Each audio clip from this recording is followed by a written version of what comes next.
Hội đồng Nghĩa vụ Quân sự phường Bình Đức, tỉnh An Giang vừa tổ chức hội nghị bình xét công dân sẵn sàng nhập ngũ và thực hiện nghĩa vụ tham gia Công an Nhân dân năm 2026.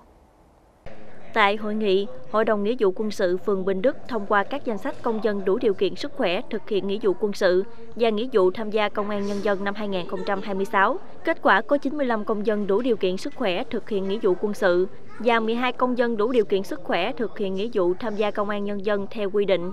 Việc bình xét công dân sẵn sàng nhập ngũ được thực hiện nghiêm túc, đúng quy trình, đảm bảo công khai dân chủ trong công tác tuyển chọn. Qua đó, tạo cơ sở quan trọng để địa phương thực hiện tốt công tác tuyển chọn và gọi công dân nhập ngũ, tham gia Công an Nhân dân năm 2026. Dịp này, Ủy ban Nhân dân tỉnh An Giang đã tặng bằng khen cho một cá nhân có thành tích xuất sắc trong thực hiện công tác tuyển chọn và gọi công dân nhập ngũ, công tác tuyển sinh quân sự năm 2025.